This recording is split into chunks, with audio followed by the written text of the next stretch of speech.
Okay, so I did a video on this the other day where I was, making this. I called it a dado. It's really a rebate on the edge here. And I got a bunch of questions on it. Why I didn't run the router up against the straight edge. And the reason is it's speed for the most part. It's faster for me to do things the way I did them.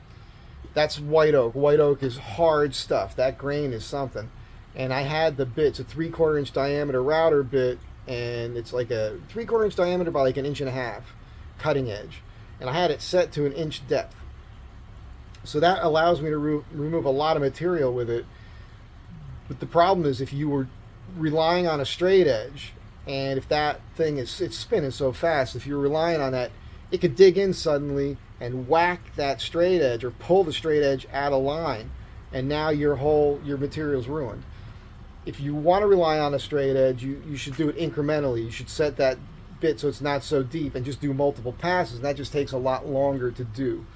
So if I use my chisel, like I showed, along that straight edge, along the pencil line I drew, and then go up to that by hand, it's a lot faster, and it allows me to practice my hand tool work.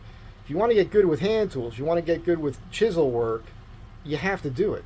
So that's what I do. I do things the way I do it because it improves the quality of my work over time in the long run. So every chance I get, I'm trying to use my chisels. So that's the answer to that. I did this thing yesterday on the sanding belts. It was a short. I got a little grief for it. I didn't mention that when I bought these Klingspor belts years ago, it was a sample pack, and every single one of them, brand new, right out of the box, did this. Every one of them broke. So I got rid of them. I actually used them around the shop to sharpen pencils and things. Like, this isn't unusable. I could use this to sharpen chisels. I could glue it down to a hard edge. I actually busted these two apart with my fingers yesterday. But I had forgotten how bad they were because they've been in the box for so long. Here's another one's been in the box as long, works fine. So they're not, other companies don't break like those did. And then the real bummer here about having an open air shop is this time of year when we get rain, any kind of weather, it does curtail my ability to get work done. I can't keep this garage door open when it's raining because it'll just fill up with water, and I can't have that. Can't have that. So, plus their cars outside then getting rained on and everything else. The bummer was yesterday, it's so crazy. I got the belt sander, I got it to work with a different belt, and I was flattening this out. And the reason was I put finish on it, and I came in on Saturday, and in a couple spots, when the light hit it right, I could see a little swirl from the sander I used. I didn't sand it out enough. So I had to use the belt sander to even it out. Came out perfect. And then I hand sanded, and then I put finish on it before I left. And before I left, as I was packing up yesterday, wind blew in and just blew this crazy layer of dust all over the finish. You should be able to see that here. It's a real stinking bummer, man. So now I got to sand. I don't typically sand between coats, like the first 2 or 3 coats. You see the dust on here?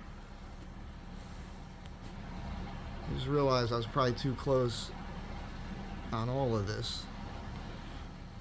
So I could show you better here. I was putting everything away and dust blew in the shop and just...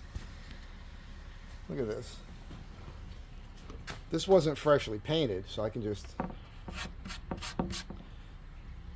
But that was it. This crazy wind blew in and just... Bam! Dust everywhere. And that's, again, another issue with having some kind of open air space, but... That's just what I'm dealing with. So when we had 2 weeks of rain here in Los Angeles, that was a big deal. And I had started the walnut table, and all that wood is underneath the blue Fernie pads in the back there. And for me to even get back to that, I got to get this out of here and installed. So everything has been pushed back, and that's just one of those situations that happens with the way my work system is set up. Nothing's perfect. It's just my scenario. It's different than yours. I don't have really much overhead, so it works out for me, and my clients understand. So that's just where I'm at. And I'm doing this because I wasn't going to do another video today. But you guys are always encouraging me, and you're telling me, don't worry, we like listening to you. So that's it. I don't think I'm getting into some crazy story. Maybe I'll keep this going and shoot a little more footage today. It's a Thursday. So typically, the gardeners show up and they'll start making a bunch of noise. That's when I get out of here. I'll come in the morning. I'll get some work done. They show up. I get out of here. I go buy groceries, run errands, that sort of thing, and I come back after lunch. So, yeah. That's what's happening. And I'm still wearing this right now. So, and I'll do a review on this pretty soon. It's a Casio from the 90s. It's what they would call an Arnie. It's a digital display on the bottom. It's got a stopwatch, another time you could set, an alarm, which it didn't go off this morning, so I might have not had it set to AM. I'm learning it still, but it's pretty cool. The loom works. Yeah, I'll do a whole review on that at some point here pretty soon. And that's it for now. So if this is the end, thanks for being here. I'll catch you guys in the next one. Be good to one another. Say some prayers so we don't have any more rain for a while so I can get some stinking work done and get paid. And there is some adventure coming up with the van, so some good stuff's coming. I'll catch you guys in the next one. Bye.